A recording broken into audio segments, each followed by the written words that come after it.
What's happening, everybody, man? I hope y'all having a wonderful, blessed day. I got y'all some video clips put together about the Ukraine and Israel, Jewish Israel connection and how strong the bond is between the two.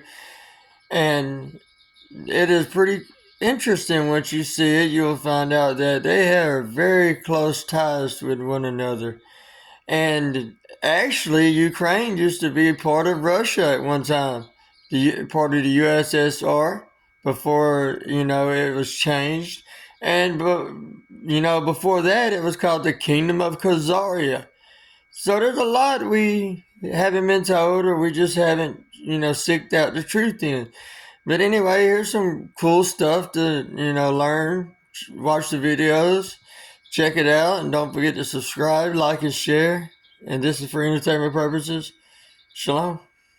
Is Ukrainian President Volodymyr Zelensky Jewish? Zelensky was born to two Jewish parents in 1978 in what was then the Soviet Union. Like many Ukrainian Jews, members of his family, including his grandfather's siblings and parents, were victims of German atrocities, and his grandfather fought as an infantryman in the Soviet Red Army. Zelensky studied law in college, but never practiced, opting instead to focus on comedy. In 2015, in a show called Servant of the People, he played a high school teacher who was then elected president. Life imitates art, and he was elected the actual president of Ukraine in 2019. Although not an observant Jew, he has been outspoken about his Jewish heritage, and at the time of the 2022 Russian invasion embodied the Talmudic dictum, "In a place where there are no men, be a man."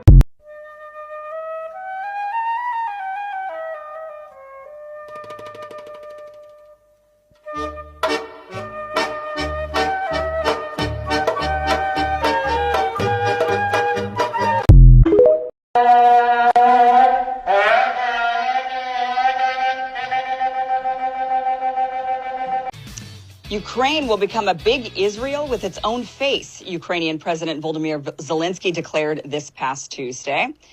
According to Haaretz, this statement indicates that his country intends to emulate the Israeli security state as a consequence of the Russian invasion. Zelensky said such measures would not undercut Ukrainian democracy and, quote, "an authoritarian state is impossible in Ukraine." Host of the Katie Halper Show and co-host of the Useful Idiots podcast, Katie Halper, joins us now to discuss. Welcome, Katie. Thanks for having me. I mean, I want to be like Israel, I guess, in some ways. Like, I would love to get unlimited aid and be totally enabled by the United States to do whatever I wanted. But I do think that, what's interesting about his response is that he said that this was going to be, if you read his statement, he talks about having military in all institutions, supermarkets, cinemas. There will be people with weapons. And what's interesting about it is that, you can understand why he would say we have to have a military, but it's weird that he's creating this kind of uber weaponized culture, or that's what he's forecasting that he's going to create. I think he's probably signaling to an American audience, an Israeli audience, probably also the right-wing population in Ukraine, which he has to mollify.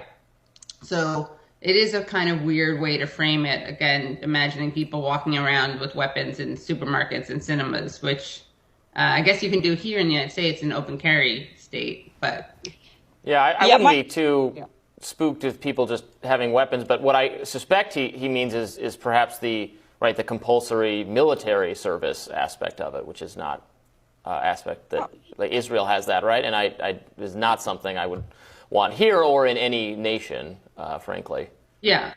I mean, it's interesting because he's overtly saying it's not going to be a kind of liberal democracy that they see in Europe. And he said in his statement that it's not going to be Switzerland, it's going to be Israel. So he's obviously doesn't want neutrality. And I think, if you think of the optics of this, Israel it works for many levels, because it also is, the Israel likes to present itself as this plucky underdog and kind of a David and Goliath story. Now, I don't know if Zelensky also plans to settle areas or, construct illegal settlements or colonize anyone.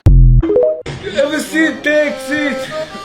Every year we say thanks, Ukraine. And now it's not belong to Russia.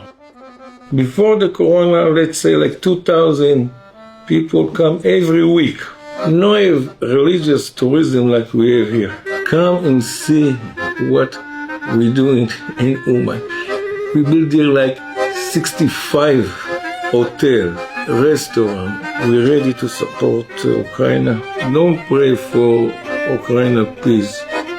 Pray for victory. When you have victory, when you have power, you have peace. It's like a Woodstock of sorts. Ukraine has always been home to many, many, many Jews in the past. It'll be good future for Ukraine. Be'ezrat Hashem. Say Amen. Amen. Slava Ukraine, Putin. Rabbi Nachman said, come to Uman for Rosh Hashanah, and I will personally make sure that everything, that your life goes well and that everything that you've done in the past is forgiven. So a lot of people come here to get that, to regain their energy for the year. To the numbers, they say 50 to 60,000, and everyone here is very, very happy to be, and everyone here is very grateful to the Ukrainian people for hosting them and the government for working so hard to make this happen. My grandparents come from Ukraine. My great-grandfather was a rabbi in Kharkov. I grew up in New York City, actually. I originally come from London. People come from all over, from all sorts of people from everywhere from the world. There's thousands of people here that get fed every day, obviously for free. I'm coming here already over 30 years. I know one thing. Rabbi Nachman asked us to come for the Rosh Hashanah Jewish New Year. If you will ask me how safe I feel like a Jew in Ukraine, I can tell you 100% safe. No anti-Semitism.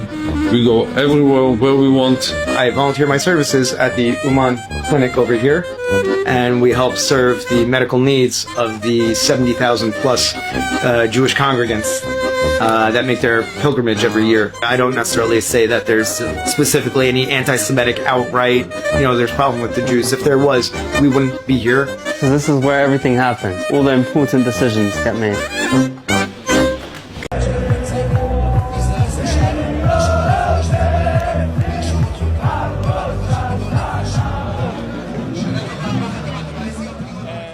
Not afraid to come here during the tour? No, sir. Why? We're protected here. It's a holy place. It's a very holy place. I love Ukraine.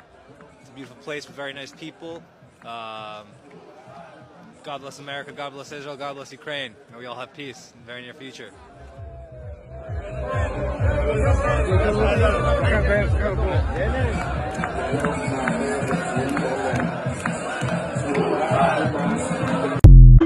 Can you fucking believe what is happening right now during the war in Ukraine?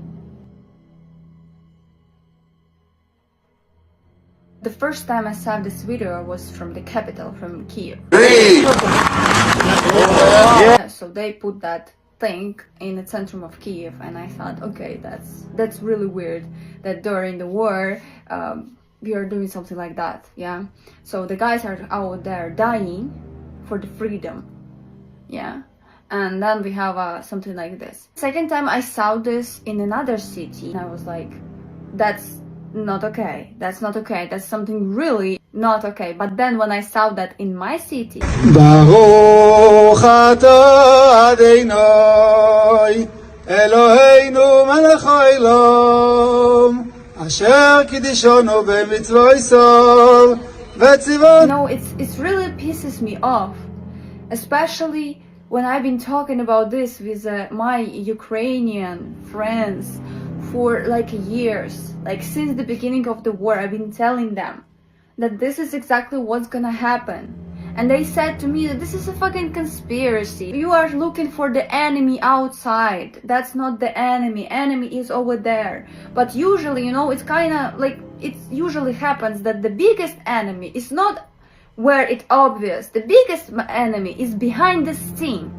And this is exactly what is happening. And I'm talking about this not from the perspective of the person who just read it somewhere in the media, because media is a fucking lying shit, and you know that. You should know that if you don't know that. I'm talking that as a person from the perspective of the people, yeah? I'm just bringing up the information that I know myself. that I checked myself. And when I say I checked myself, that I mean that I have people who live in that particular city and they see that with their own eyes. Okay? So the majority of the occupied cities were sold out for nothing, for really nothing, to people who accidentally have the fucking passport of Israel.